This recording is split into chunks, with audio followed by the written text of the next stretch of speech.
Hello hi good morning all आउ समस्त को हैप्पी न्यू ईयर आउ समस्ते भलरे रुहंतु खुशी रे रुहंतु हैप्पी जीवन यापन करंतु आउ आपण माने टिके एबे सचेतनता रुहंतु हमर तृतीय लहरी आसी गलानी कोविड ता सहित हमर नुआ वेरिएंट गोटे ओमिक्रॉन आसी जाईची आउ सेही ओमिक्रॉन रो मात्रा एबे बहुत बढ़ी गलानी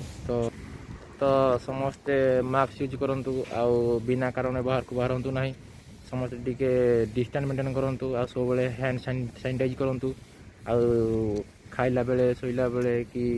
किसी गोटे बाहर को बाड़े गले आसला बेले समस्ते हाथ धोंतु आउ टिके डिस्टेंस मेंटेन करंतु बिना कारण घर बाहरंतु नहीं जदि बाहरचंती मास्क यूज करंतु आउ जो जगह को जाउचंती भी जो कोनोसी काम को जाउचंती भी सेठी टिके माने डिस्टेंस मेंटेन करी किसी निजर काम को सफल करंतु आउ मत कहि भी घर बाहरंतु नहीं बिना कारण घर बाहरंतु नहीं आ जदि इमरजेंसी काम अछि तो निहाती भावे मास्क यूज करिक आसीबे आ सैनिटाइज यूज करिवे हैंड ग्लोव्स पिंधिक आसीबे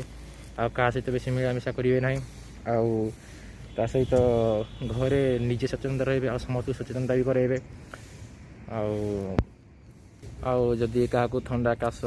किसी देह मुंड व्यथा किसी होउछि तो निहाती भावे आपण मिनिमम 7-8 दिन आइसोलेशन रुहंतु आउ जदि अत्य माने बेसी किसी प्रोब्लेम देखा जाउछि ताले पाखरे थिबा हॉस्पिटल किंबा स्वास्थ्य केंद्र को जाई देखा करंतु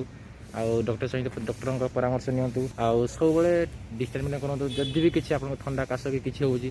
तो निजे टी आइसोलेटेड गोटे अलग रूम रे रुहंतु कारण आपण स्वास्थ्य ठू अधिक आपण परिवार स्वास्थ्य को आपण देखा दरकार आपण निजे स्वास्थ्य रहिले आपण परिवार भी स्वास्थ्य रहिबो जदि भी आपको एमती किसी प्रोब्लेम देखा दउछि तो आपण टिके डिस्टेंस मेंटेन करंतु आउ सर्वदा जहाँ जहाँ मु कही गली से गुड़ा गोटे फॉलो करंतु आशा करे समस्ते यही नियमावली को फॉलो करेंगे तो ठीक अच्छे थैंक यू।